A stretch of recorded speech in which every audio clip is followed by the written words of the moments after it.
Welcome everyone to episode 40. Yeah, we're over the hill, guys. Of the Cosmic Reads. Oh man, we're starting to have ulcers. Yeah, the knees We need- hurt. Yep. Time to get a Yeah, colonoscopy. just let's see. As we got a little as we begin, I would like to offer a toast. Okay, to my mother Grace, who passed last. Okay. Oh. Oh, I'm so sorry to hear that, Pythos. So Yeah. sorry. Condolences, man. Oh, this right. one's Toast to this is the Typhus this is mom. Yeah, this is to Grace. It's Grace. Yep. To the memories. Yes. Yeah. Well, thanks for sharing, man. Yeah. But yeah, also condolences and yeah, that's tough. Anyways, well, on that note, so announcement. By the way, Pythos, for you, I specifically made a chocolate vanilla old fashioned today. Oh, there we go. I'm bringing the challenges back. Yeah, there we go. I'm just drinking a little something something. Nice. A little something something. Gotta do it. What do you have in Antlers? Iced tea. It's Iced tea. There you go. powdered iced tea and water. Oh man, this guy, he's truly teetotaling today. Hey. Yeah, nothing crazy. Cheers anyway. Yeah, man. Yeah, announcements. I don't think we have really anything big going on right now that I can think of. The Will Reads was going to do a Cosmere segment last week, but then we had mix-ups and we had to push back our recording 2 times last week because of life. So maybe we'll do it this week. I don't know. It's not really an announcement because I don't really have a time or anything set. Who knows with the our brother podcast and everything. Pythos just drinking a gin martini with 2 dashes of absinthe. Oh, hey, you got to go in it. A variation called obituary. Oh, I never heard of this. I will look that up, sir. Okay, absolutely interesting. Yeah. I'm not a big fan of gin martinis. I know. I just don't like Ooh. gin. I'm not a gin guy. And I've had some good gin drinks. So if it's mixed correctly, it's balanced right. But like people that want to do gin and tonics, like I've never liked to drink pine sol. It's just not my cup of tea. Like it's just that the juniper berries just. I mean, you got to go Hendrix then. Go Hendrix because it is just rose and a little bit of like a lemon type of, right. Back. Yeah, I can do Hendrix actually. Hendrix is the heavy juniper stuff. I just yeah, no, I agree with you. Like that Rangpur, which has like lime in it, which just even accentuates the juniper even more. I'm not a fan of that. So yeah.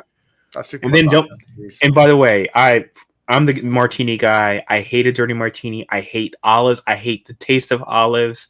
So basically, I like chilled gin with a little bit of, like a little vermouth swirled on a glass. I do it the very old English way, which is like vermouth in a glass, swirl it, dump it, chilled gin. Yeah. That's all I need. I'm good. Life is copacetic after that. Good deal. Yeah. Well, I am embracing for impact as I'm probably going to be sick over the next few days. I'm not feeling sick yet, but this weekend I had 2 outings where I took my kids to like a trampoline park and then a roller skating ring, and both of those, like you talk about like petri dishes. Yeah. Like it's just, I just felt like, man, the amount of Lysol that we need after being man.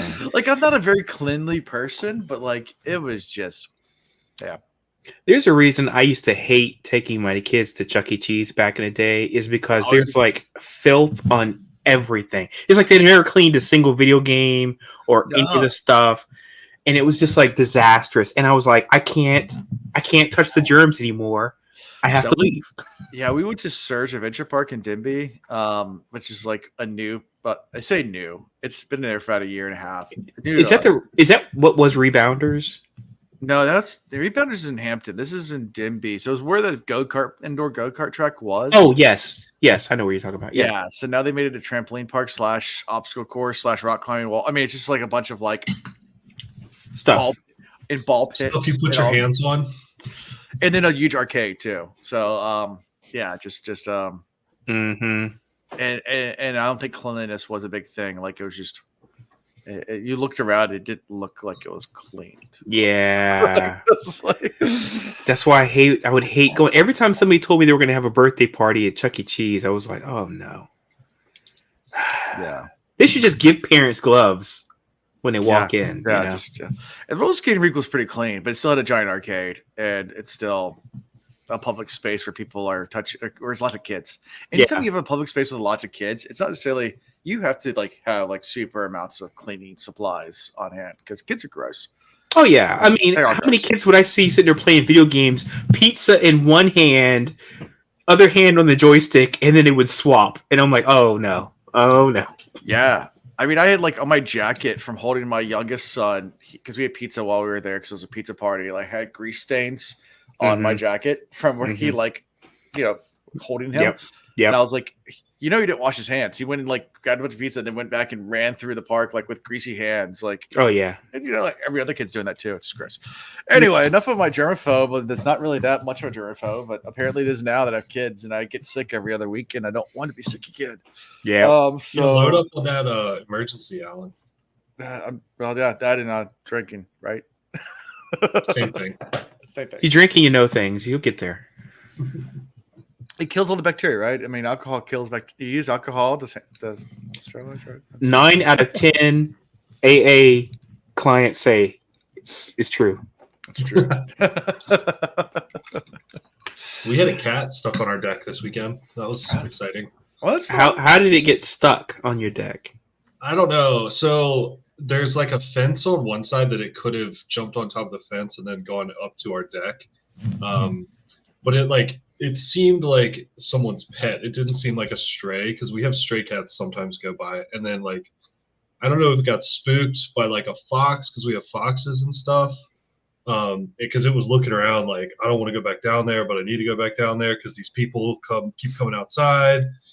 And so it slept out there Friday night, and Saturday I woke up and built a little I got a 2x4 from my in-laws house, put it on a ladder, and then put another one that go in and it just wouldn't go down. So you built a kitty tower. Yeah, right. We have a kitty tower, and Tara was like, should we bring that out there? I was like, no, that shit is way too heavy.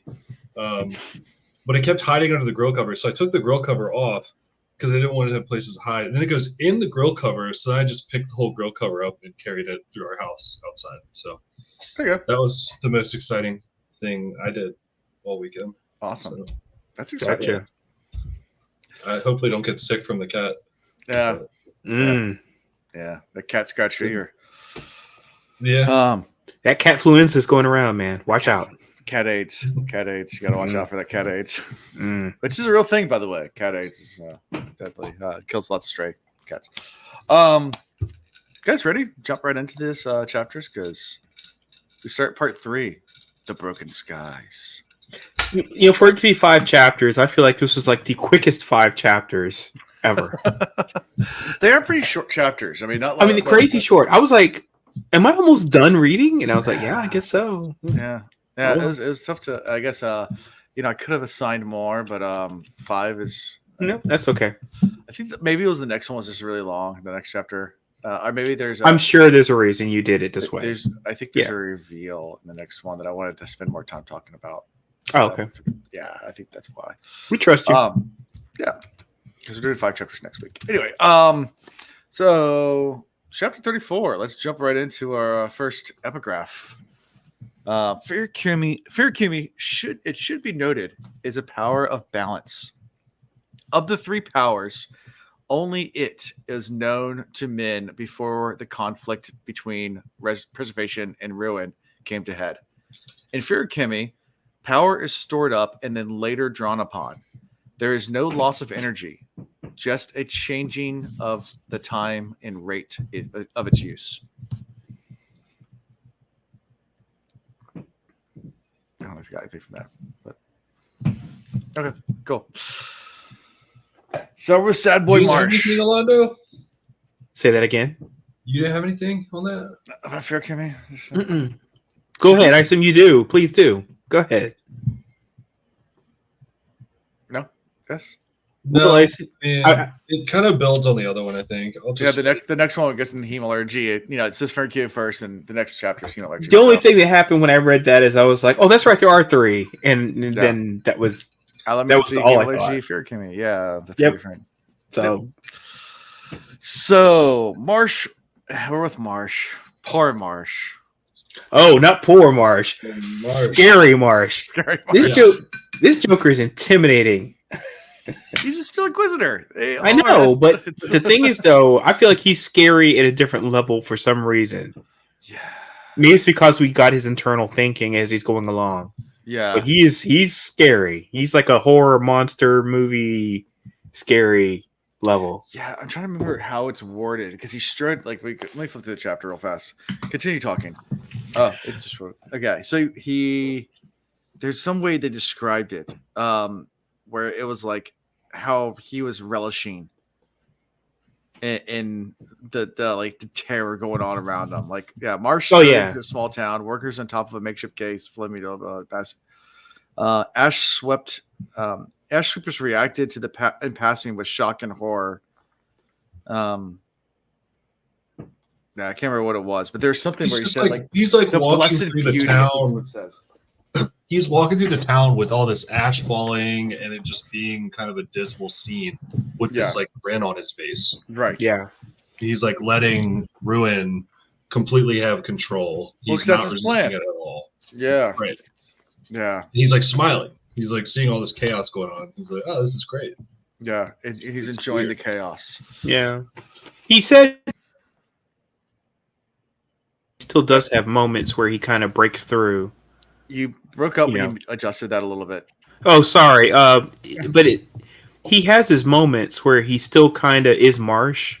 Sure. So at least there's some hope that he's still in there somewhere, but he's a very imposing figure right now. Yeah. And this little town's full of starving people. And even though it's in Ellen's protected zone, but Marsh revels in all the despair around him. Not holding back his is it silver or sliver of resistance? Yeah. So I mean, he's holding back any of his. He's basically not giving into any resistance at all. He's like you were saying. He's, and he's there for one purpose only. He wants to get another spike. Creates another bronze spike by stabbing a smoker through the heart.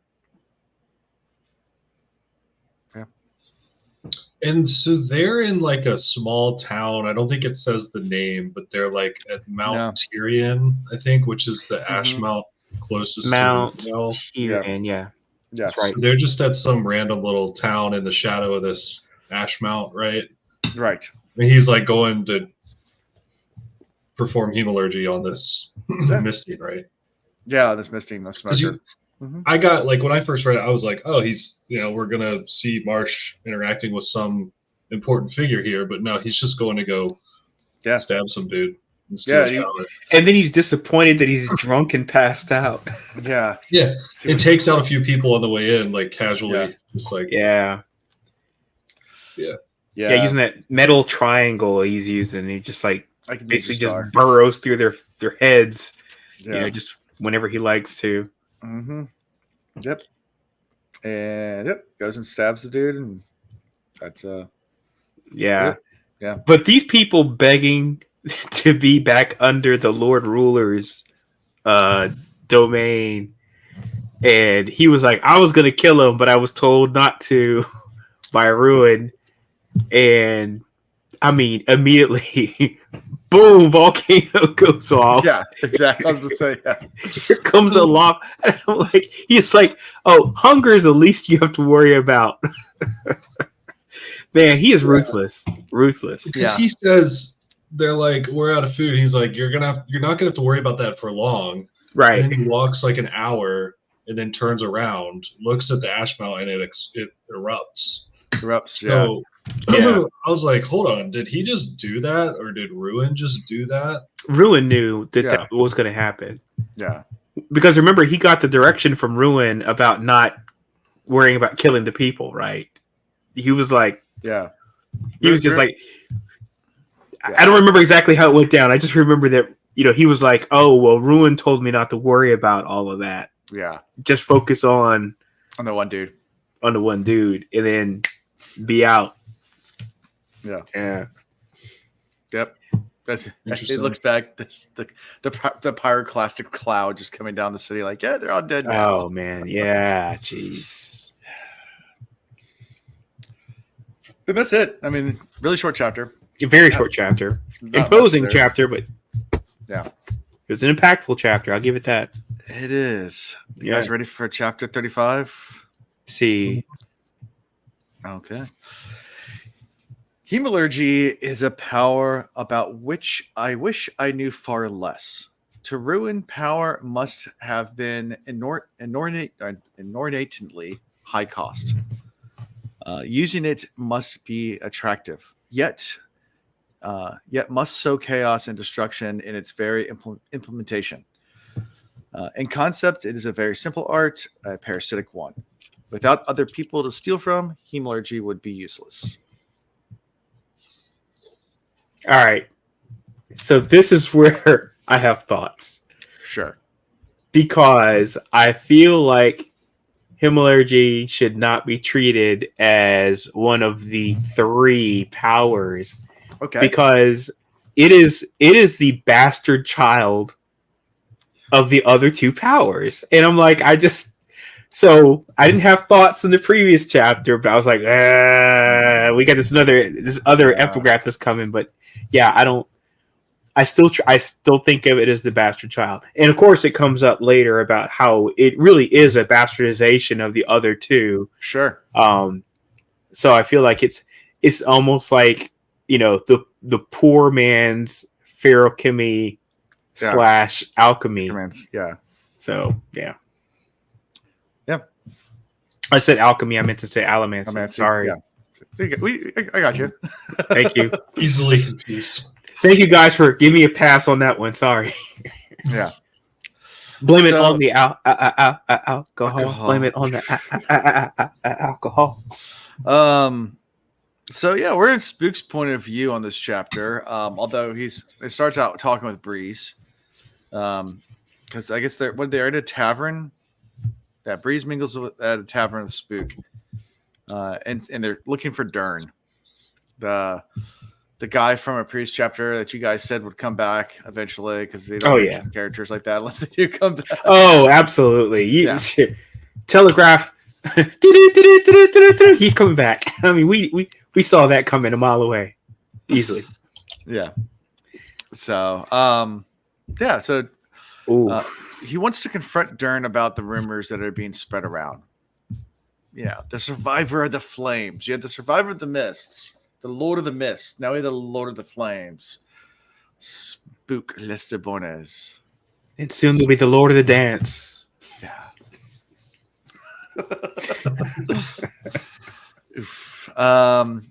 So, yeah. What do you think about this whole entire encounter with Dern? I mean, they finally find him, and Spook's just like, dude, why are you doing this?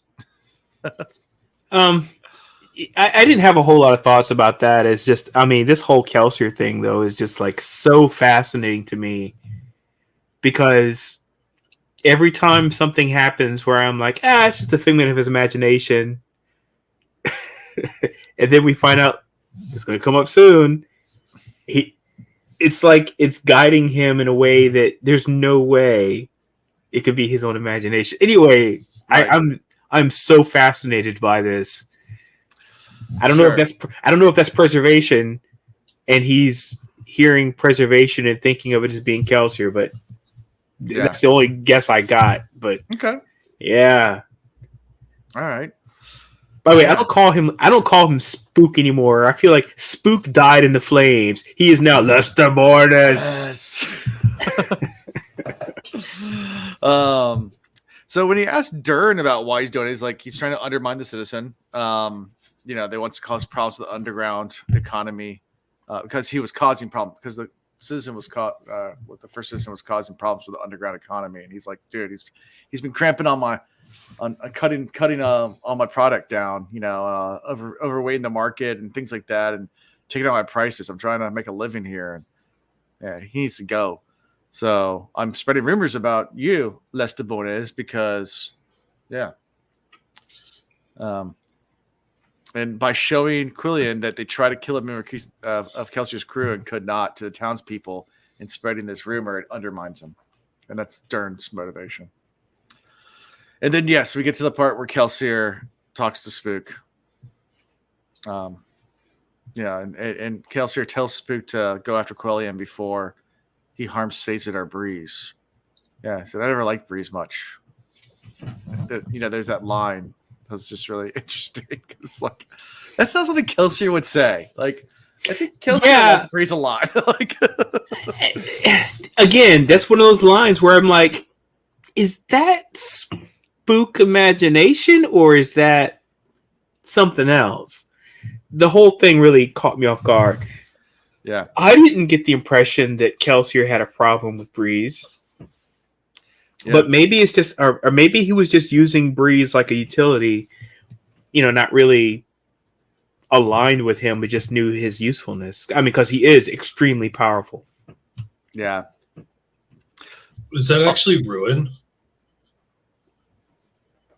I'm wondering if through the hemalurgical process when Spook got spiked, maybe it's Ruin speaking, acting like he's Kelsier. Dude, Will, I love this theory. That's a great theory time. I like it. I mean, yeah. I have nothing to refute it. Space there, I think I'm onto something. Sure. I mean, it does seem like it's evil. I mean, the whole hemalurgy thing seems like it's evil and, like I say, a bastardization of the other two processes, right? Right. I mean, so... We know hemalurgy is of Ruin. I mean, they said that. And then allomancy is of preservation. Because the preservation gave allomancy. I don't remember how. Yeah, I don't remember how explicitly it went into it. So, Alan, you may have to remind us. It did say in one of the epigraphs that allomancy is of preservation and that hemalurgy is of Ruin. Of Ruin. Okay. Well, then there you go. So, isn't Ruin like the one that's all about manipulating words and stuff? Yes. Yeah. Mm-hmm. Because I'm just thinking maybe it's like acting like Kelsier so that Spook listens and trusts it, right? Dude, I like this theory. Will, I think you're onto some good stuff here, man. Yeah. Seriously, yeah. Yeah. So we end this chapter as Spook is kind of leaving this meeting with Dern. One of Dern's henchmen comes up and is like, dude, they got my sister. I need your help. They're going to execute her. And, yeah. We need right. Because they found out his lineage is back to right. No nobility. Some nobility. Yeah. Yep. Is it Mustafa? I thought it was Mufasa. Mufasa? It's actually Python's talking about Lion King over here. He said Kelsier is actually Mustafa. Kelsier's the prize lion is convincing Simba to kill all the noble animals. Yeah. Yeah, Mufasa. Yeah. From Lion King. Right. Wait. He said it is. I'm just drunk. Wait, who's Mustafa though? Mustafa is actually a real person. Yeah. Wait a minute. Yeah.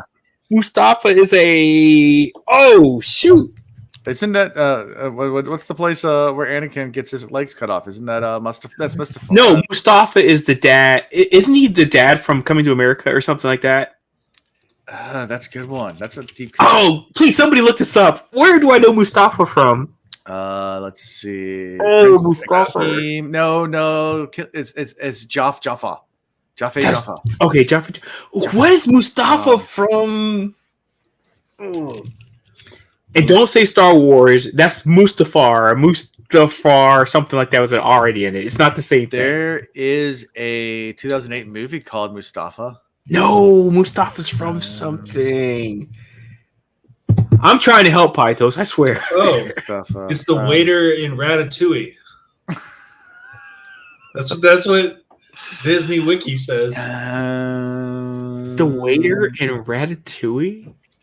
The waiter in Ratatouille was the main dude, though. It's the dude that was getting pulled by the rat.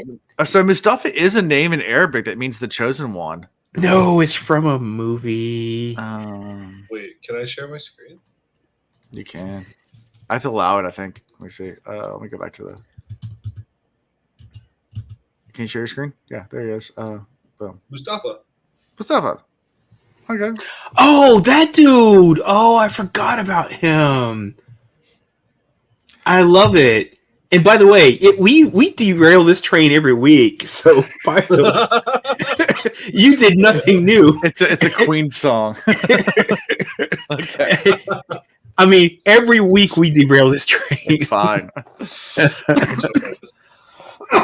the cough's coming back. We're talking about Mustafa. It's like gunpowder to me. Yeah, man. You got that. That Chuck E. Cheese cough, dude. Doesn't go away. It doesn't go away. But anyway, so as to save his daughter for a price, Spook pretty much says, "Yeah, I'll do it, but you got to get gather 10 men for me or something like that." Oh, I didn't write the note about that. Yeah, I think it's 10 men. You have to. Yeah. So yeah, that's how we end this chapter. So, any other thoughts before we move on to chapter 36?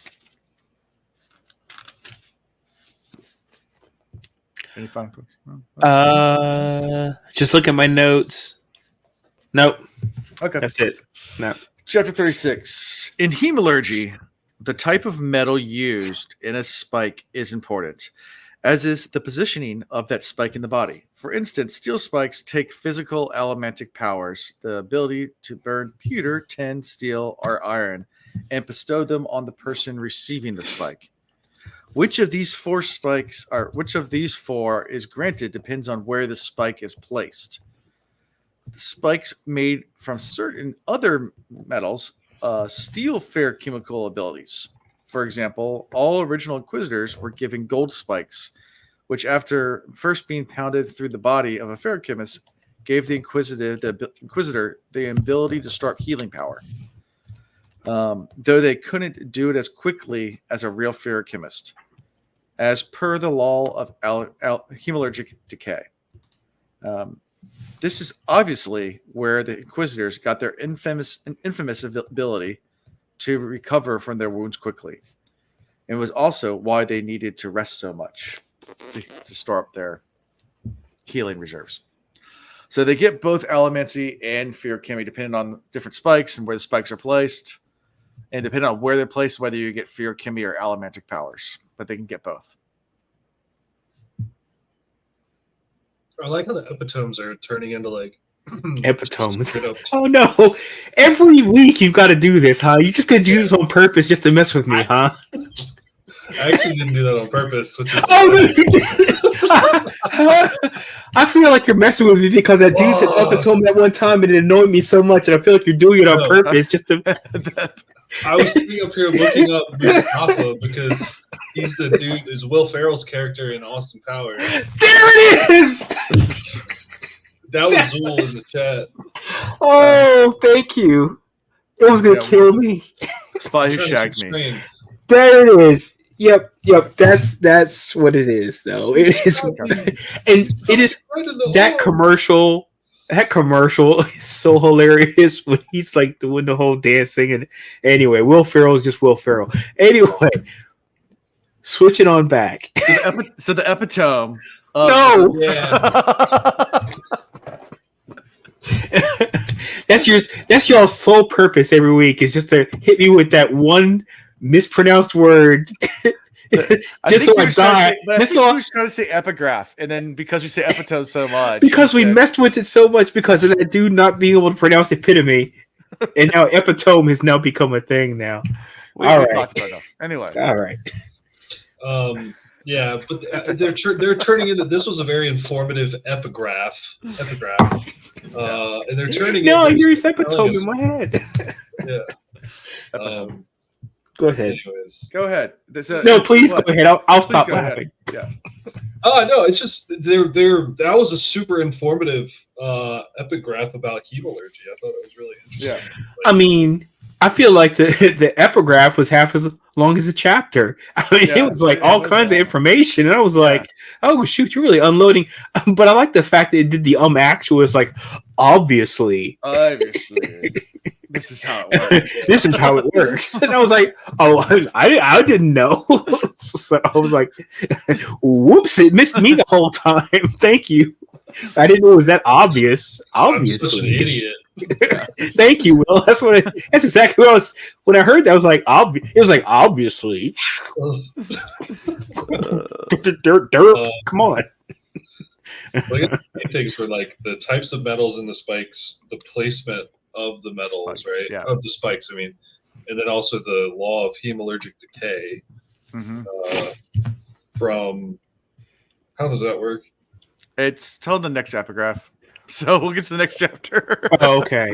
I was like, I remember it talked about it. Yeah, but, it is talked about in the next chapter. Next chapter. Okay. Yeah. Got it. But yeah, it's the next epigraph. But anyway, so this one we're in Ellen's point of view. Ellen and good old grumpy pants Lord Set are discussing the siege. Ellen accepts Set's suggestion to poison the water wells, though he doesn't want people to die because of this. Ellen also orders residents of the outlying villages to be intimidated but not killed. And while this is happening, earthquakes are going on. The whole world's like kind of falling apart. We got earthquakes. We got volcanoes going off. It's not good. But yeah, they're talking about they just can't spend too much long on the siege. I mean, the ash is building up. Food's going to become a problem eventually. They have to figure out what to do. And any way to expedite the process with the fewest amount of casualties, Ellen's all for it. Right. And then we get into Sad Boy Demu, who, he's recovered, but he refuses to do his duties because he thinks that because he got sick, obviously Kelsier has abandoned him. Yeah, and he's not chosen. He's not chosen. Yeah. Yep. So. But Demu going into that whole literally my notes on this, Demu talks about 16, blah, blah, blah, blah. You know how much I'm like not into this whole 16 thing. I'm just like, whatever. It's like it's like watching one of those Schoolhouse Rock things when you don't like the actual song, right? When you like the song, they're hot. That's right. If it's a good song, you're like, oh, this slaps. But then the other songs, it's like what's the one? The figure 8. Yeah, I think that's one. Yeah, and that's like it's like the worst. It's like the little girl with the figure skating thing. You're like, blah blah blah 8. That's the way I felt the whole time listening to him talk about 16. I was like, and he was like, he was down there for 16 months in the thing, and they were 16, and then. We might get canceled for this, but this feels like a Taylor Swift fan. Because if you listen to Taylor Swift fans, they like I don't know if you've seen any of that stuff. They'll do like math, like because really? It's the 13th game and our favorite number is 13. So really, they'll oh my gosh! I just know if I had 13. To see them switch to her one more time in the Super Bowl, yeah, yeah. Dude, on Reddit, like.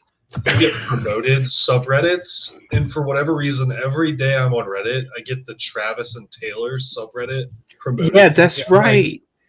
I don't want this. The only reason it's getting promoted to me is because it's so freaking popular now.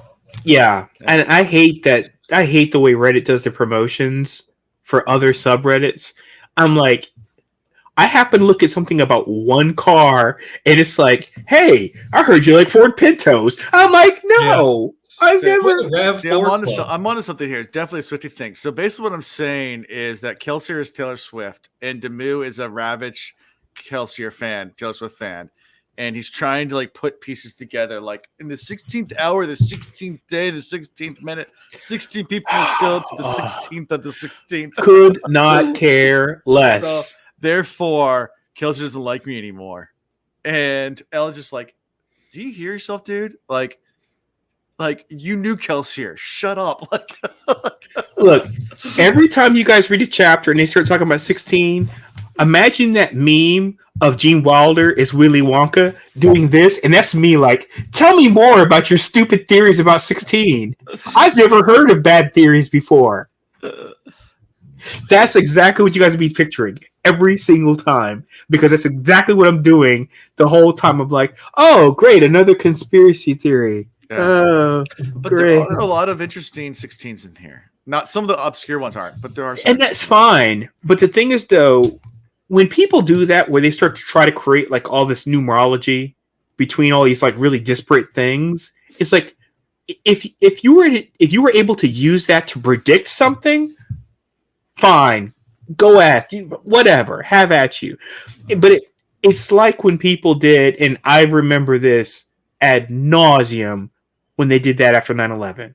You know, it was the worst thing, and I had to listen to it over and over and over again, and all the facts were wrong. And I was like, that's not the flight number. Oh, no, you're hurting my head now. And that's the way I feel about this. It's like, I don't care about, you know, post-mortem, post-dissection, blah, blah, blah, breakdown. I'm like, I couldn't care less. Now, if you said, oh, if everything works in the realm of 16s, that means 16 months from now, Ruin will be at its weakest. By all means, talk all day long. Let's go. Yeah. Otherwise, now I'm like, yeah. So you feel the way you feel about 16 the same way you feel about 10 soon. Oh, no, I feel worse about 16 than I do about 10 soon. I would rather listen to 16 chapters of 10 soon than listen to one full chapter just talking about these 16 theories. Okay, got it. Hot take. Got a new leader in the Hot take. Group. Hot take. Look, bad conspiracy theories. So, oh no! Here we're doing this. We're doing this now. Okay. All right. So you guys are just going. You guys are going bananas on these titles. Look at Pythos comment. If you leave off the claws, a dog has 16 total toes. Okay. And Tinsoon must be Kelsey's prophet. Yeah, there you go. Yeah. At least it's not a chapter of theories. It's a sentence. I'm okay with a sentence. Well, anyway, through all this conversation, eventually Demove finally gives in, stops pitying himself, and said, maybe I'll just, continue to research into the number thing, but I'll stop being all woe is me. Basically, Ellen's like, I don't accept your resignation. Like, this is stupid. You're going to lead the army. You're a good soldier. Like, man up and stop doing this. And as they're having this conversation, they're interrupted because they hear shouting. And that's how we end the chapter, because we're about to go. Wait. And Vin says like something like finally or something like that. Yeah. She's like excited. Which I was like, what the hell? Who hurt you, girl? I mean, she is ready to jump into. And I'm like, you were excited? I mean, she hears screaming and yelling. And she's like, finally, it happened to me. She's like, I'm like, what? What happened to you, Vin? A lot's happened to her. I know, but jeez. She is a very damaged person. Look. So, here's my theory time. I think something influenced her. It sounded so out of left field where she was like, oh, finally. And I'm like, have you ever been this excited about war and battle? That she was like, by the way, of course, I don't have the book, manuscript. If you guys are able to look and see exactly what she said at the end of chapter 37. 36? 37? 37. Is that the one we're talking about, right? No, we're talking 36 right now. 36, okay. 30. Yeah, right, 36. It's at the beginning of 37, I think. What's at the beginning of 37? Is it? Okay. And it says... The last sentence in 36 is that was when the shouting started. The US started. And then we're about to get into Vin's thoughts. Okay, good. All right. Either way it goes, though, regardless of when it happens, anybody please recount exactly what she thought in that moment because it sounded like she was giddy for the situation. We'll get there, but it says all fatigue. That's right. We're gonna pass it. We're passing the epigraph. We gotta get to the epigraph. I'm gonna go back to the epigraph, but I'm gonna read it for you since it's fresh right now. Thank you. All fatigue was forgotten with the sounds of battle clanging from the north.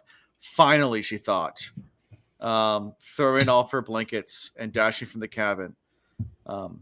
Still in her standard trousers and shirt, she downed her vials as she scrambled across the deck of the narrow boat.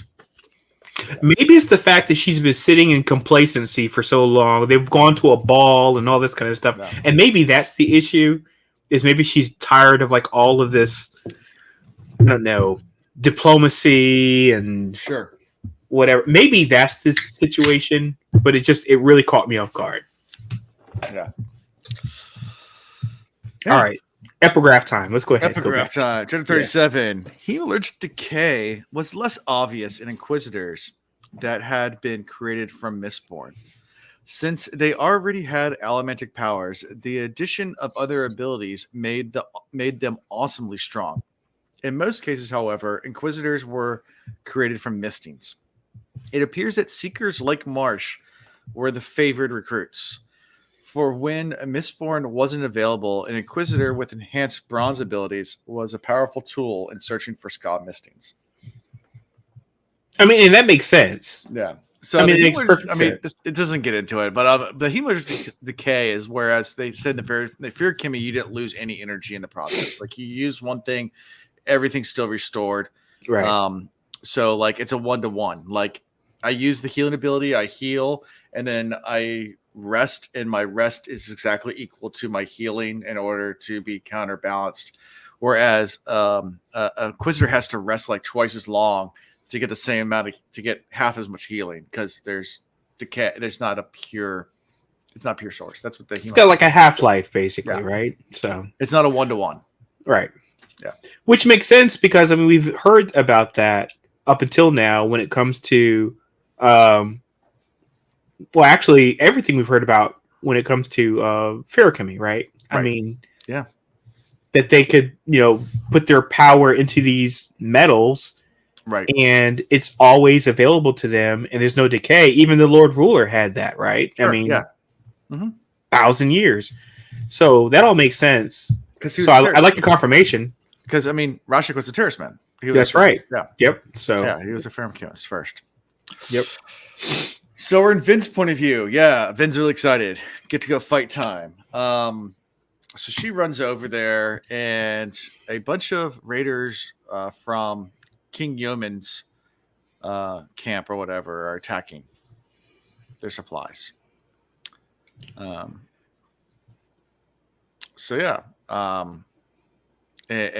Vin just goes straight into let's fight mode. Pushes. I like how she does this too. She goes into she jumps down against the horses, realizes none of them have horseshoes. Like, oh, they're ready for it. And she looks at the spears, like, oh, they're all stone. All right, whatever. Improvise. Metal spikes from tents. Let's go. Just improvises. Still is badass because that's the way Vin does things. Improvises and just moves on. She's a little headstrong, but I mean, you know, she is. But she's also young, so and she thinks she's like any young person thinks she's invincible, right? Right. To a point. Yeah. So fights all the horses and these guys in a pretty fun fight scene. And using tents, like I said, to wrap the horses up, wrap people up, and just uses the tents themselves and the spikes and does her thing. This is a cool scene to envision. Yeah. Mm-hmm. It's interesting. Yeah. Someone else, I was listening to another person's podcast, and they were talking, I think in the Well Ascension, of Vin using the horseshoes, jungling them to do her crazy. Yeah, the juggle thing. That was pretty cool, though. Yeah. Could you imagine how ridiculous that would look in live action, though? That. Well, we talked about that on this podcast. Yeah, we talked about how, I mean, that's such. It's doing. I don't know, but it's such. I mean, the way it was described is perfect. It's you pull the last one. Yeah. You throw that one way ahead of you while you're catching up to the one that you threw 2 horseshoes ago. And then you're just pulling them in Yeah, it's a cool concept though. Yeah. Same thing with the sin spikes. They would look pretty ridiculous, but I mean, you could probably pull it off. Then again, when you ever make an adaptation to a movie or TV, a lot of stuff's getting cut or changed around. But still, yeah, and and the thing is though, it's hard though taking anything when it comes to a book, especially these like really abstract concepts, because the way I envision in my mind is perfect. The way you envision it in your mind is perfect. To put something on screen in a way that appeals perfectly to everyone, odds are it's not going to be good. I always think about Lord of the Rings and Fellowship of the Ring. When the water comes up and it turns into like horses. And I was like, when I was reading the books back, my youth, I was like, this is never going to look right. It's never going to make sense. And somehow or another, Peter Jackson made it work. The water comes around, it's rushing, and then you see like the foam of the water becomes, horse heads. And it was like, okay, you nailed it. Yeah. I was shocked you nailed it. But the odds of that working out, slim to nil. Slim to nil, right? Yeah. So it was interesting too. Like my son only watched one episode. So he's read the first Percy Jackson book. And we watched the first episode on the Disney Plus show, Percy Jackson. And it gets to and not going to spoil the series, but it gets to the Minotaur scene. And we had to turn it off because he turns to me and goes, "Dad, I did not picture that thing being that big. This terrifies me." I'm like, "All right, we'll turn it off." That's okay. Right. I was like, "Oh, how'd you picture the Minotaur?" Like I remember as a kid picturing a Minotaur being exactly like what I see on the screen right now. I guess, but when I read it to him, I guess he did picture it being like a big monster, and I'm like, "Yeah, no, Minotaur's huge." Like that book by Stephen King, one of the scariest things I've ever read in my entire life.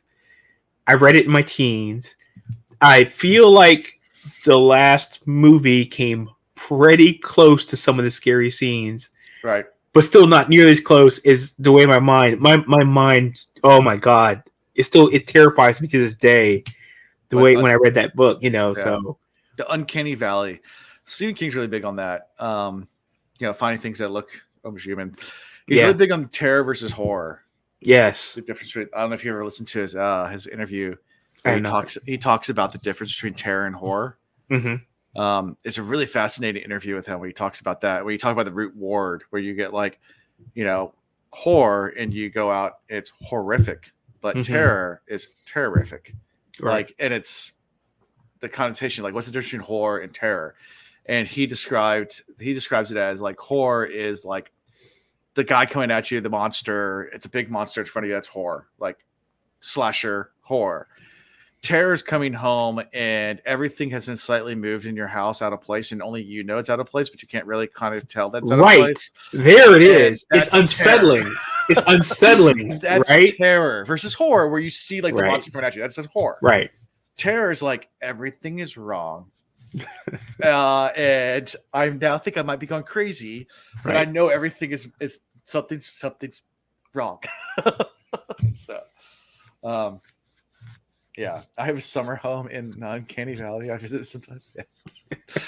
The Uncanny Valley is also fun. I don't know if you know that concept, but that's it's where you have things that like look fake, and then if you take them to the point where they're almost human but not quite human, that's called the Uncanny Valley. Where like it's like resonance. It's resonance between reality and something that's close but not quite. Which is just enough to be unsettling, right? It's like be terrifying, and that's it's like right there. Yeah, so I guess my dolls would consider terrifying because they're almost lifelike, but they're not. Like, whereas a cartoon character is not scary at all to us, but like when you get to something that's like almost human, like it brings some kind of fear into you. Anyway, like a homunculus, a small human. And I'm not talking about, what we see on like TV and reality shows and stuff, but a small human. I'm talking about if you saw someone that was like full human size, but 4 foot tall. Again, not little people. Yeah. I'm talking about a human that was 4 foot tall. It would freak you out. Yeah. Because you'd be like, oh, that's unsettling. I've never seen that before. Yeah. But and it would be like something that would like it would terrify you because it's like it's so close, but you're not used to it. Yeah, that's freaky stuff. Yeah. Fun times. So yeah. It's not fun. It's not fun. So as the fight kind of comes to the end, Vin detects another Mistborn and starts to chase this Mistborn through the city. Right. Goes on this wild chase. I mean, she's giving it all, like going crazy, and the person is still keeping pace. So it's like obviously this person's well trained. And she gets close enough for she realizes it's not the Mist Spirit. She gets close enough for it's definitely a full form. Like she can identify that. She's trying to figure out who this is. And then even at the last moment, she does a Duralumon push to like just shoot through it, and then it's gone. And it stopped burning its metals, which is really unsettling for Vin because she's like, that means they know. Yeah, they know that she can see through bronze, right? Yeah. So it's like, most Mistborn never stop burning all their metals. Like that's just something you don't do. You don't turn off your metals. Like, but she said one person knew. Yeah, Zane. Mm-hmm. But she didn't know how Zane. She didn't know how Zane knew either. Right. So, if one person can figure it out, then another person can, right? Yeah. How do you think Zane knew? I'm gonna say Raffo if you ask me why. But well, so. The same way that we don't understand how she has her powers and how she sees through things, we don't know what other capabilities other folks have. Sure. And so, yeah, we know that Vin is special, but the same way that there's like some people who are special, she's special in that way, but there's other people can be special in other ways that she isn't even able to comprehend. Right. That's the way I summed it up in my head. Yeah. That's what I was going to say. Sounds good. Yep. So she loses this guy, and they get back, and she gets back to the camp, and Ellen's like, "Yeah, something's just not right here. This had to be distraction." And they're like, "But like, what were they doing? Like, I don't understand. Like, maybe they're trying to move like siege equipment around or something like that." And then it clicks. So like, the koloss. This was a distraction. They're going after the koloss, and that. Jaw drop moment right there for me, by the way. Yeah. It didn't even occur to me that they would. You think of that as the strongest part of their force. Mm-hmm. And the idea of them using the distraction to take out the strongest part of your force. Right. I mean, it's a brilliant tactical maneuver. And they start thinking about it, like during the fight. Yeah, they felt it. Like because they can feel the koloss because they have control over the koloss. And right. They felt it during the fight, but the fight was so intense and everything was going on. And they ignored it. They ignored it. It's crazy. And it's brilliant. They up to the koloss wanting to join the fight, and they just pushed it back and ignored it. And they didn't realize the koloss were actually being attacked. Yeah. Yeah. Adrenaline's going. You're kind of like tunnel visioned, and yeah, it's So Vin goes to visit the camp to see if Yuman's still there, and he is. And this is where I think you get the biggest revelation, at least of this episode, of tonight's episode. I think. Yes. You learn a lot about koloss right now. So she goes up to koloss and to Yuman, and Yuman's just standing there, kind of like not really upset. And she's asking like, "Do you mourn?" Like asking all these questions. She's like, and he's kind of giving like really like just nonchalant answers about it. And then he finally like looks around. He's like, "We need more of us." And she's like, "All right, then go do it." It's like, "No, you need to create more for us." And she's like, "Well, I don't know how to do that." And she's like, "No, you have to do it. We're not allowed to do it. You have to do it." So then she uses allomatic push to like force him to show her. And he goes to a body immediately, takes out spikes, removes the skin. Because she's wondering, it's so weird. Their burial rituals, they flay all the bodies. Well, first she's following him, like just carrying this body all the way to the human camp and doesn't understand why. It's like, why are you just like walking around with this koloss body? And he gets there. She sees him take out 4 spikes. Yeah. They go to the triage camp, the tent. And he goes up to a wounded soldier, and Vin stops him. Is like, it clicks. He's like, The reason why you say you're human is because you are human. They are non elemental capable spiked. Like, so it's like if you do hemalurgy through someone I think that's how they describe it. Like that's someone that doesn't have elemental powers or something like that. But yeah, it's they're humans. Dun, dun, dun. Like, they're humans in these like skin sacks, right? They're spiked. Oh, it is so nasty to me, by the way. This whole thing is nasty to me, but keep going. So they take these skin sacks and then they spike a dying soldier and basically turn them into koloss. Like the spikes take complete control. These special spikes take complete control over that person and they become koloss. And they start growing uncontrolled. Like they stop. They will never stop growing at that point, getting bigger and bigger. And yeah. My question is, where do the skin sacks come from? And I know you're not going to answer that, Alan. You mean where's the skin come from that they actually put on the? Yeah. Like, and I'm wondering if there's because I was like, I'm going to ask that. I was like, Alan's going to say Rafa, so I thought maybe it's like the Khandra, like they give them, their bones. There's correlation there, but yeah. Either way, though, just finding out that much about the koloss was pretty. I said koloss equals zombies. They're basically zombies. Pretty much. They were human. Now human dead. Now koloss exist. Zombie. Yeah. Yeah, if you kept growing, your skin would split. So they use these. Oh, we don't have to talk anymore about it. That's fine. Nope, we're good. We're good. Nope. So they give them these sacks of skin. Alondo's good. Also, like not explained is like the whole growing aspect. Like they put a dead body in there and it grows. Like why does that happen? Yeah. Oh no, it's not a dead body. It's just an unconscious soldier he picks up. They take life. The person can't be dead. Oh. Person's alive. Right. It's not a dead person. Yeah, but they get crazy big. Grr. Yeah, once you get the spikes in, you keep growing forever. Yeah, but you learn a lot about how. So when human keeps on saying like, "What are you?" He says human. He's like sentient enough to remember at least a little bit that he's human. Like, and he was trying to tell her that like he's one of the rare ones. But yeah, he's human.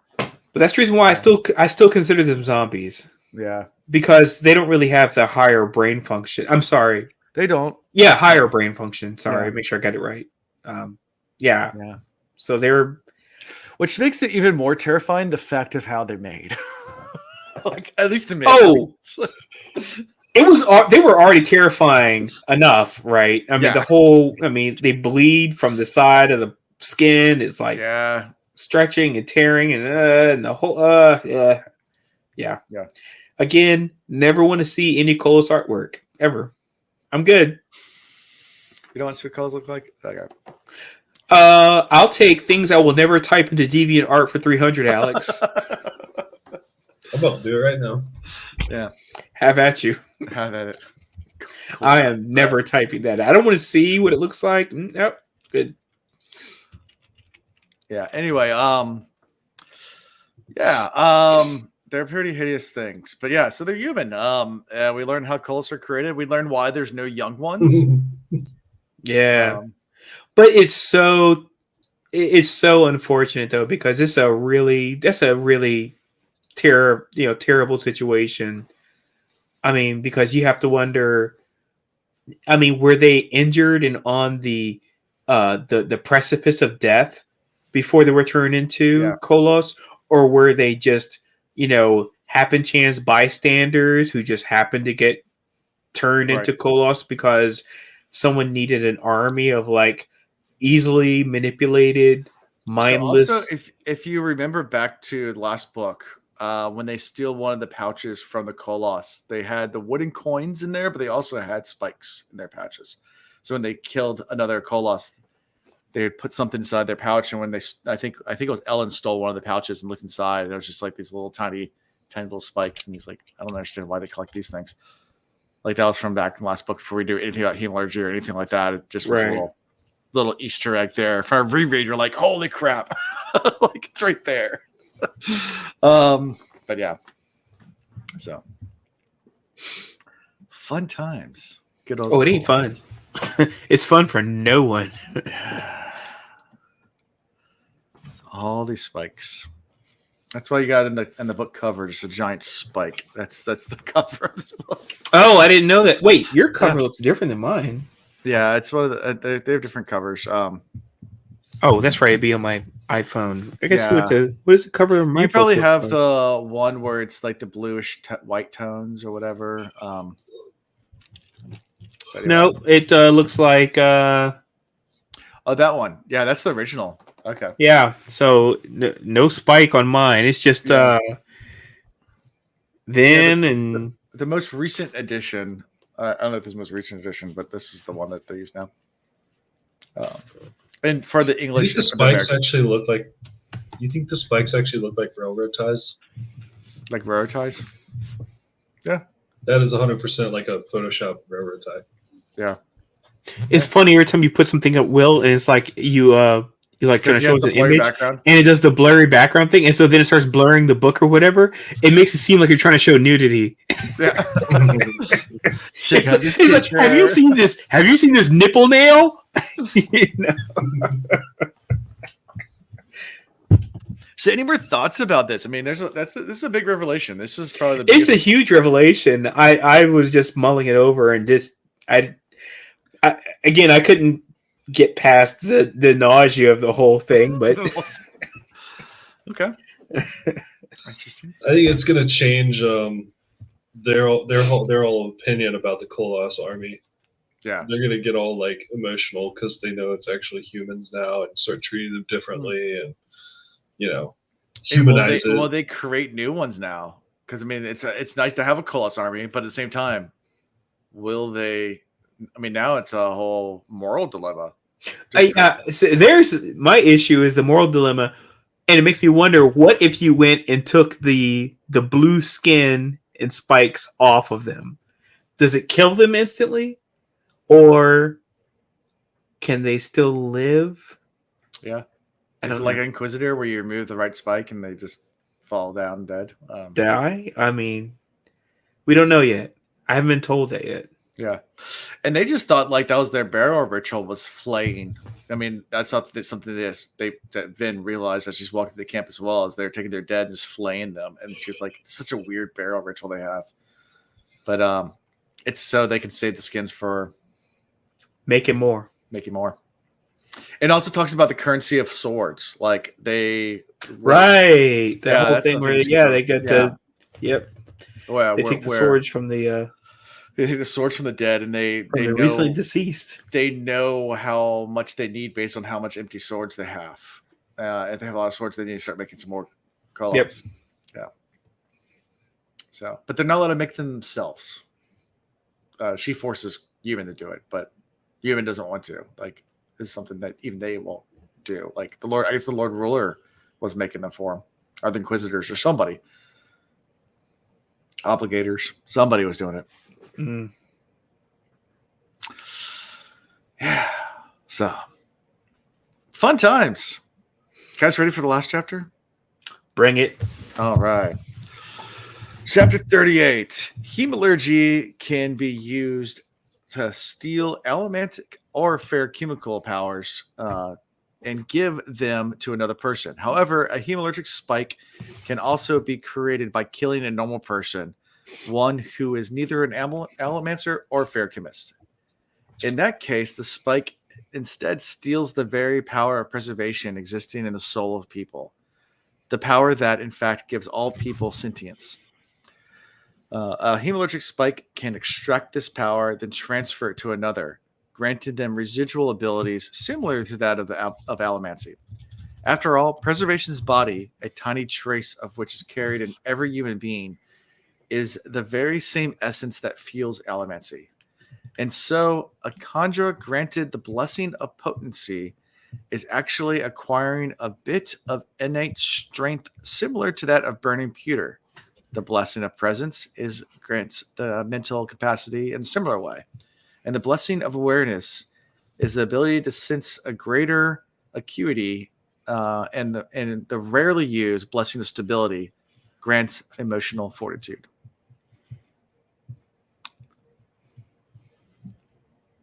Thoughts about this? Because you can kind of dig into this pretty deep if you want to. I changed my name to Hope Sucks because this is talking about hope. Oh, if the human that you actually apply hemorrhagy to if they don't have any allomantic powers, then you're stealing the part of preservation. It sounds like you're stealing part of their hope or something. Your soul. You're part of the soul. Nope, it's hope. Hope sucks. So what do you think of the blessings then? How do they get the blessings? Now the blessings piece, we've been getting teased about blessings now for a long time. So are conjures spiked?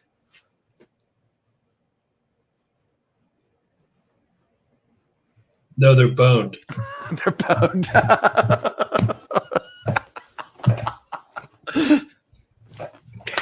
Right on time, Will. Right on time, sir. Right on time. There it is.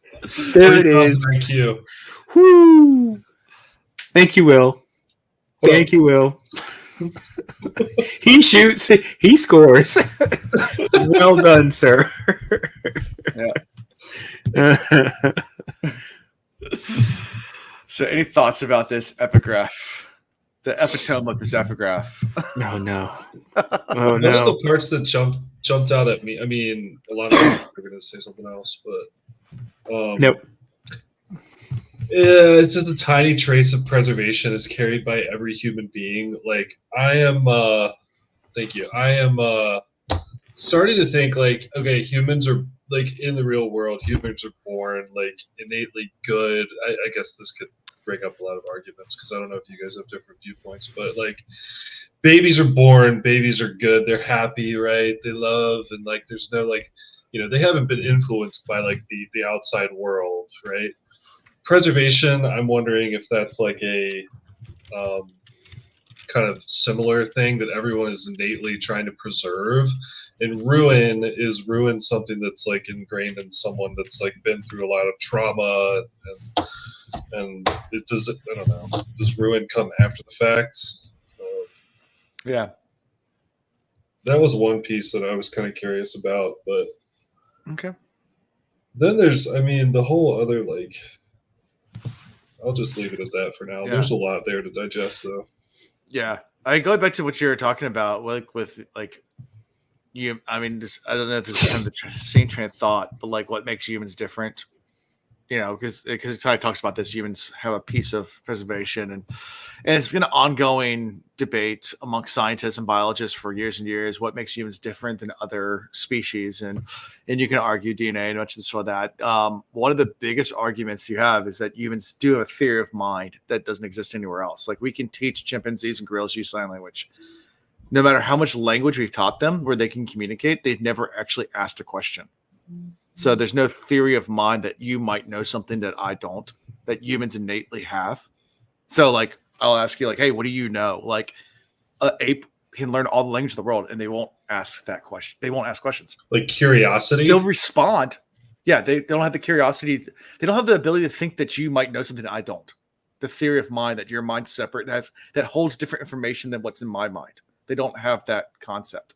So we've taught apes sign language. We can communicate with them and ask them questions and they can answer and respond, but they never asked a question back. Never have. It's interesting, just if you want to go down the rabbit hole of that is interesting. It's a really deep rabbit hole, but I don't know. Dude, you're full of deep rabbit holes, but that's a good one. I'm just trying to tie it to this here epitome. This epitome. Yeah. I'm not gonna react anymore. I'm not gonna react anymore. I'm just epitome. Fine. It made me think of that because of the whole entire every human being has a part of preservation, kind of thing. Is that the especially when it gets into the blessing of stability, the emotional fortitude, or whatever, just how humans are slightly different. And I think it kind of gets into that a little bit, and that made me think of that. Anyway, I've seen dogs ask questions. Yeah, but they haven't asked you what you know. They'll ask like, "Do you have food?" That's different. like it's like they won't ask inquisitive questions about like knowledge. They Teach like me how to things find like food. abstract concepts. Like they will not ask an abstract concept. If that makes sense. They'll ask for things, but that's something that they know. Like they know food exists. They won't ask, "Does food exist?" Like, does that make sense? Like knowledge. They will never ask about knowledge. They can ask why. Why? Well, that's what AI is for. Don't get into AI. Yeah. I'll be able to tell you guys a whole bunch more about AI after I finish this class. I've got to take a class with MIT on AI. Oh, fun. Interesting. Yeah, I'll be able to tell you all the ways it's going to take my job. Yeah, right. It's coming. Oh, Lord have mercy, it's coming.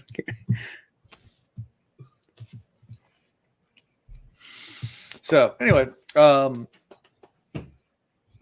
ready to jump into this chapter? Yes. Spook and says it. So we start with Spook. He's watching he's watches as Franson and some of the other skulls excavate one of the burned out buildings. And I apologize in advance. I did not do the look at the bones because I figured we did do a Contra chapter this week. And then I read this chapter today and I was like, man, dude, you had it. The setup beyond setups. The whole purpose of this chapter is look at the bones. Look at the bones. Dude, how could you miss this? Oh, man. Next week, guys. Next week. Be too late. Yep. So they found 9 skulls in the debris. There are 10 people that went in. And it's significant because obviously that means must be ways out. Which helps Spook know that, there might be actually a way of saving the sister because of this. But because there's 10 went in, only 9 burned up. Yeah. Do you have food? I do, Will. if you want some food.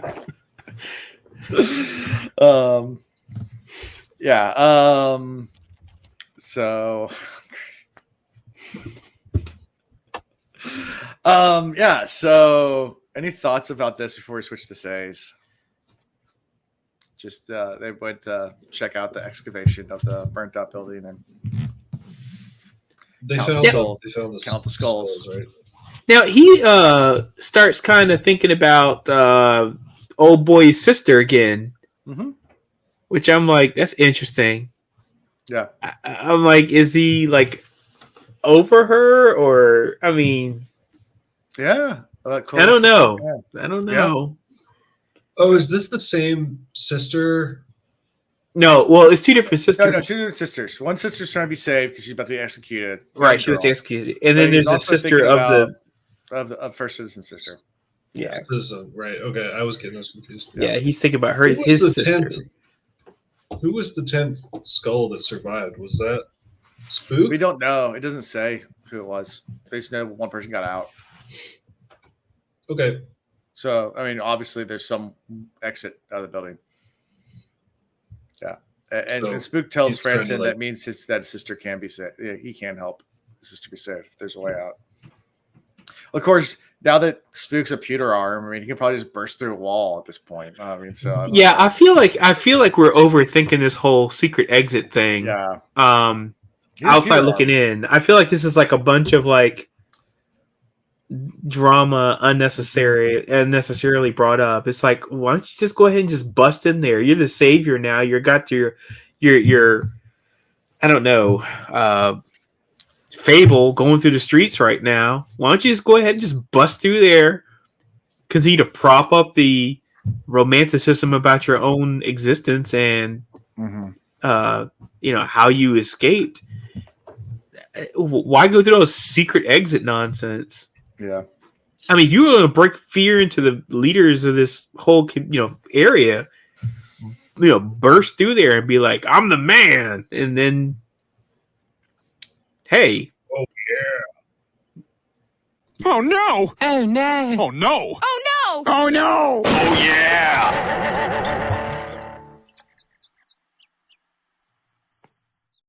That's all he's got to do. That's all you gotta do. That's all he has to do.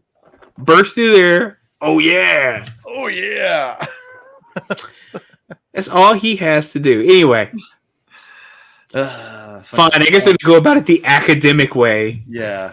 Sure. Whatever. Sure.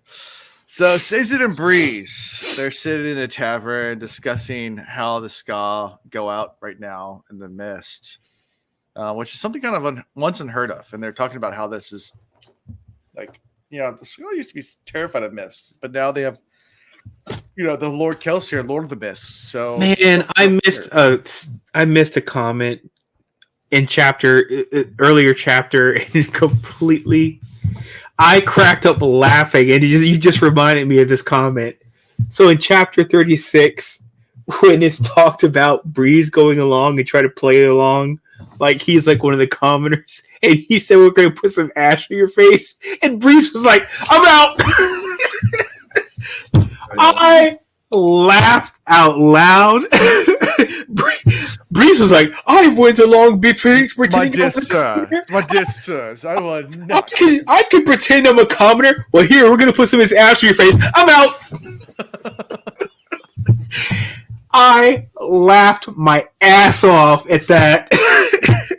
I'm sorry I missed it. I'm sorry it took us back a couple chapters. That's fine. Yeah. But it was so funny. I was like... I love the levity of it where Breeze is like, "Ash on my face, I'm out." Yeah. All right. Fantastic. Now we're talking about Breeze again. Sorry to take us off track. See, we don't need anyone to distract us. We can distract ourselves. Yeah. Yeah. So mist. They're once unheard of. Now didn't go out. They then joined some Scott another table. Talking, about Ellen's case for a good replacement for the citizen in the ruler of the city, and the Ska state they don't need outside interference since the Lord of the Flames is here to deal with Quillian now. So, we had the Lord of the Flames now, and Sazed's like, who like, you have Kelsier's here? It's like, no, Kelsier's the Lord of the Mist. Like, we had the Lord of the Flames, and Sazed's like, who's this person? It's like, oh, you'll meet them eventually, but yeah, they're here. He's like the new survivor, the survivor of the flames. Wait, did you already talk about how like the Ska wanted to talk to Sazed because they didn't trust Breeze? Yeah, I didn't talk about that. Yeah, go for it. Yeah, because Orlando was laughing at like the whole Ash thing a couple chapters ago, and they're like, "Yeah, well, I mean, we're listening to this guy here, but he's a soother." And Breeze is like, "Oh," he's like, "They know I'm a soother. How the fuck do you know I'm a soother?" Yeah, pretty obvious, dude. You're like soothing our emotions right now. We can tell. Yeah, you're so obvi. Yeah, obviously. Yeah, poor Breeze. His status and value is going down quickly. Unfortunately, this poor guy. Yep. He's gonna end up a house husband. Yeah. At the end of this book. Not that there's anything wrong with that, but he's gonna end up a house husband at the end of this book. It's just his lady, just like, "I've got this," because obviously she's got powers, so she'll be just fine. He'll just be sitting at home, just tapping his dueling cane on stuff, just like this poor guy. All right. By the way, it took me until this chapter because the first time they said "Lord of the Flame," Survivor of the Flame. Sorry, Survivor of the Flame. It took me a second to realize it's like, oh, that's right. That's Lester Borges. I keep forgetting. Spook. So the same way that Sazed says that, I'm like, oh, that's right. Yeah, that's Lester Borges. They're referring to him now. So, this all going back to Will's theory time. I love this idea of if if Lester Borges is being driven and directed by Ruin, right? What better way to undermine the person, Kelsier, who brought all these people together to go against your rule, right? Is to create a competing entity through this Lester Borges, flight. I mean, and the thing is, though, it makes a lot of sense if Ruin is actually guiding him, because that one scene where it's like Kelsier directs Lester Borges because he's like, "Don't go that way." What was the scene? I can't remember what he was going. He was avoiding something. When he was in the Birdie Building, or this is afterwards? No, it's actually happened in one of these chapters. Oh, it directed him not to go somewhere. I can't remember why. Let me go back. I forgot. When he was he was leaving the rich part of town to go to the Scott part of town. Maybe. And I just remember there was a particular sentence where Kelsier, air quotes, was like, "No, don't go that way." And there was somebody coming from that direction, and so he actually avoided that interaction, which means that whatever this is actually real time influencing and impacting his every move. Yeah. So it went from me thinking, "Oh, well, this is just he's gone crazy and he's got a schizophrenic thing going on or multiple personality disorder going on," to now it's "Oh no, there's something else influencing you." And I thought it might have been part of preservation, but it makes more sense if it's Ruin based on what you said, Will, because Hemorrhagy is of Ruin. Right. So I like all those. I like how it all meshes up, comes together. So it is interesting also how quickly this survivor of the flames came about. The build up for Kelsier, he was in the pits of Hassan. He went through years and years and years of struggle to overthrow the Lord Ruler and actually get that title. And then Spook survives a building fire, and now all of a sudden he's survived. It's just it's way too quick. He didn't. I feel like that's a not earned title. Yeah. Going along with kind of what you were saying. Agree. Yeah, this isn't very organic, is it? I mean, it's it's almost fabricated into fruition. Yeah. I agree. So I love this idea that this is all of Ruin, and Ruin has a purpose of saying, "Well, I want you to all get behind my puppet prophet, and he will bring you to the dark side." Yeah.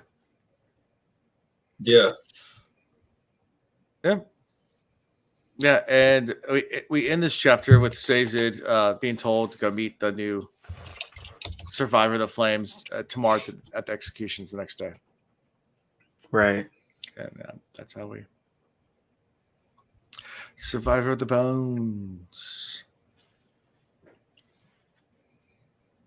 Yeah.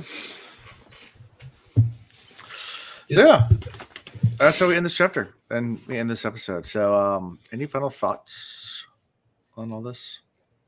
Nope. Got it. I guess favorite character. Oh, I keep forgetting to line somebody up. Yeah. Yeah, I don't know either. I'm gonna go Human. All right. That's a good pick. Revealing the secret koloss. Yeah. They need a little. They need a little love. I feel like they can use some love. The koloss, yeah, it's sad what the koloss actually are. Oh, it's very sad. Yeah, I knew it was going to be something sad. I didn't know it was going to be that sad, though. Mm-hmm. I was like, these guys are not living a happy existence, so yeah, it really sucks for them. I'm gonna do it for the very first time. As of the third book, I will actually go with Breeze because my man was like, "Don't put the ash on my face." Let me just pull out my drilling K for that tip of the hat. Please, do not put that ash on my face. I'm out. So I would call him my guy because he gave me the easily biggest laugh I think I've had in all these books. Yeah. Breeze, keeping it real. Yep. Favorite character for me? I don't know. These are all so tough. I can just go to Says because I love Says and everything he does. But let's see. Dern. I'll give it to Dern. He's the OG who called it look at the bones first. I mean, he said count the skulls in the very beginning of the book. So, he's back. Bones, hi. Yep. Count the skulls. Yeah. We'll allow that, but you have to have the meat. You have to have the meme ready for next go around now. I will, because next chapter is a Condor chapter. So we're jeez, you gotta have it for that. I mean, I'll have it ready. All right. I'll have it ready. So anyway, yeah. So next time we're doing 5 chapters. I'm excited about the next epigraph that we're gonna read. The very next one, because there's something that you guys been mentioning a lot and wondering about because it was kind of spoiled to you, and this is the first time it's actually confirmed. Someone said something in chat, and you've clinged onto this word a few times, not tonight, but a few times. And you're like, what does that have to do with anything? And you've brought it up multiple times. And the word shard, I'm just going to leave it at that. Okay, as long as it's not the word 16, we're good. Yeah, shard. So a shard is mentioned in the next epigraph. So okay, shard. And that's not much of a spoiler because it's literally the next line, and you guys are free to read that.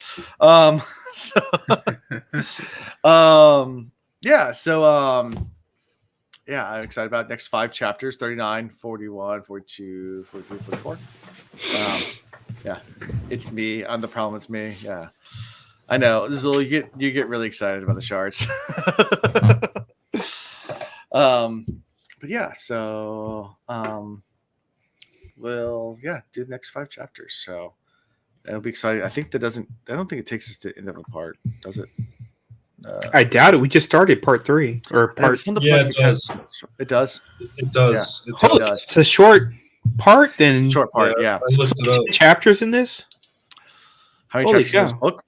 No. There's only 10 chapters in part 3. Yeah. It's a short part. I mean, there's 82 chapters in this book. Plus. I mean, but still, it's just like, and these are short chapters so far. Yeah. So if you're saying we're able to get through another 5 chapters, this is a short part. It is. Yeah, Man. And actually, 44. 39 through 34. No, through 44. Yeah, so through the end of the part. So 6 chapters. Never mind. 36 chapters next week. Okay. 44. Yeah, I mean it's a little bit longer than what we just did, but yeah, it's not the longest episode we've ever done by any stretch, as far as readings. But yeah, so that's what we'll do. I can start going back and paying attention to these names for these parts. What was part 2 like? What was part 2 called? What was part 1 called? Hold on, I can tell you all the different parts what they're called. Part 1 was the legacy of the survivor, then cloth and glass, and this is the broken skies. Yeah, see, I want to. At some point in time, I'd really like to break these things down too. These part names, like cloth and glass. What does that relate to?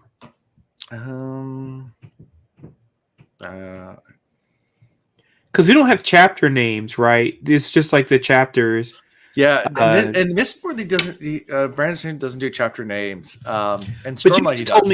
You guys told me though that they actually have like some like little symbols or something. They do, yeah. Although they have different symbols. The symbols, yeah. Well, your book's gonna be all. Oh no, it's nudity. So they all have like these little symbols, which okay. So all those symbols, actually, if you go to the back of the book, they're the symbols for the different types of metals and stuff. So. Oh wow. Well, I mean, but here we are 30-some chapters in. And there's still that many metals we've never experienced, or are they like? Yeah. Holy jeez! All right. Yeah. No. I mean, how many metals? Now they reuse the same like metals. Oh, they reuse them. Okay. And this part, by the way, that we're in right now, part 3. What is the name of this part that we're doing right now? Yeah, the Broken Skies. The Broken Skies. Mm-hmm. See, I'm curious. I mean, what is the correlation between the Broken Skies and what we're doing, what we're reading right now? So they also use these symbols not just for the metals. These symbols are used also to count.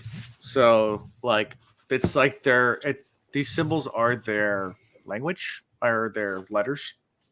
Oh, okay. These glyphs. So they actually need the numbers too. So like this doesn't actually line up to any one of the metals, but like it's the symbol for 37 or 36. Okay. Got it. Got it. Yeah. Well, anyway, I would really like for us to break down, if we're able to, Alan, maybe that's something we could do at the end of the book. I mean, heck, I would even want to do that for the books you've already done.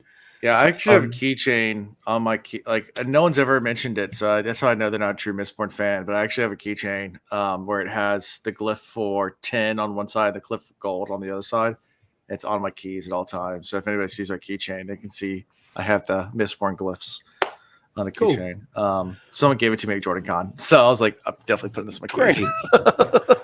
Well, I would like to. Again, I would just like to break down some of these part titles.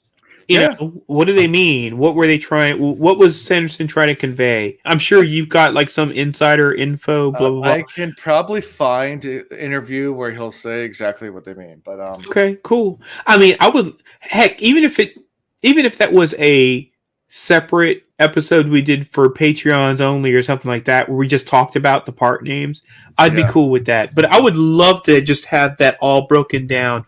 Why was it called that? What was its purpose? What was it trying to clue you into? And did we, on this podcast, pick up on that, or did we miss it? Yeah. Cool. Let me see if they go through the different part names. There they don't. I mean, I'll see if I can.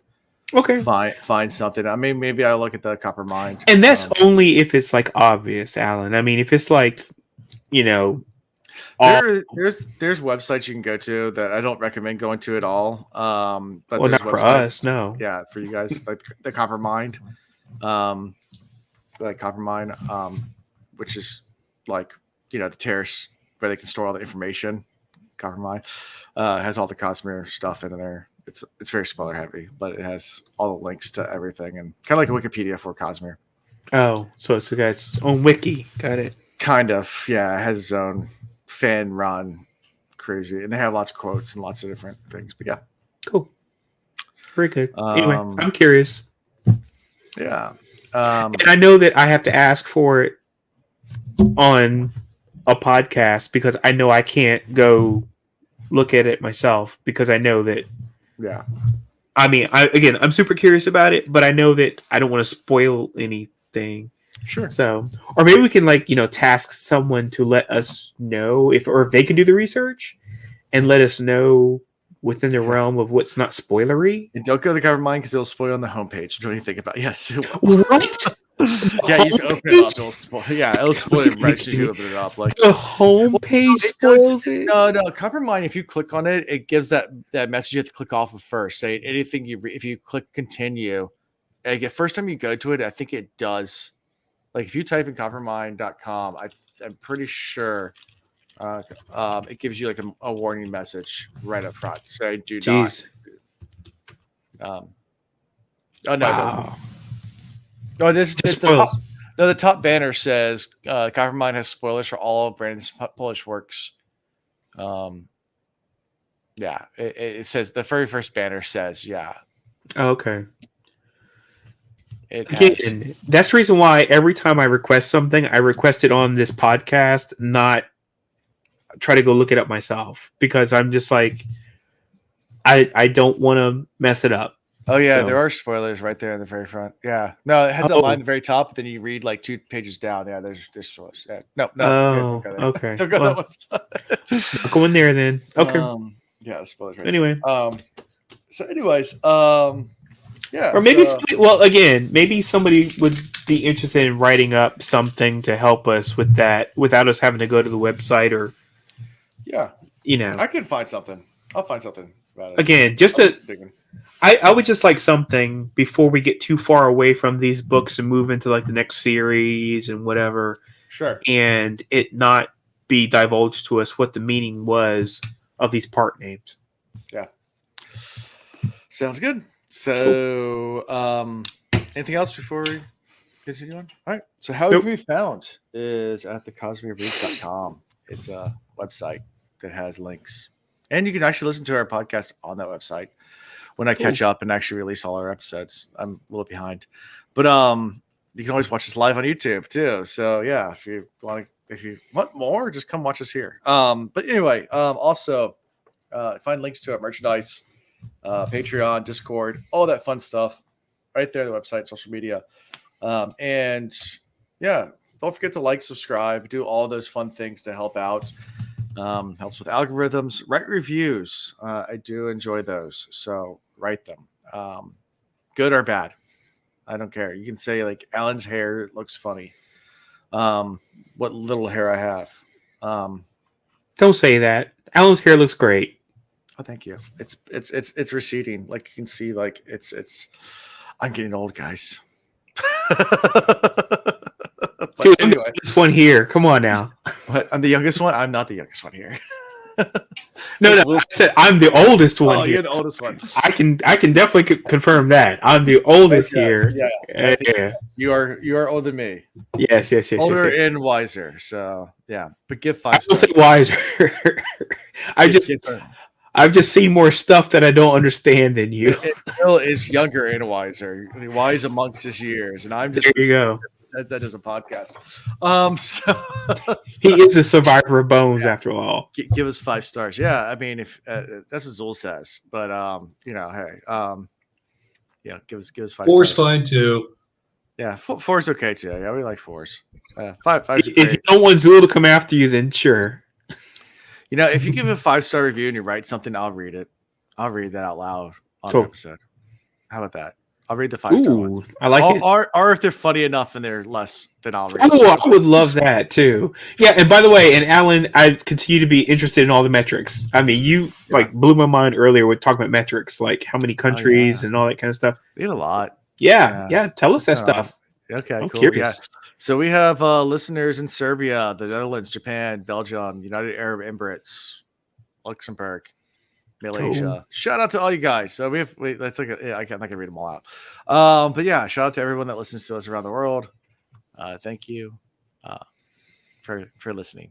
And that's all I got for this week. So until next time, guys. Thank you for watching the Cosmere Reads. Gosh dang fresh. Gosh dang fresh.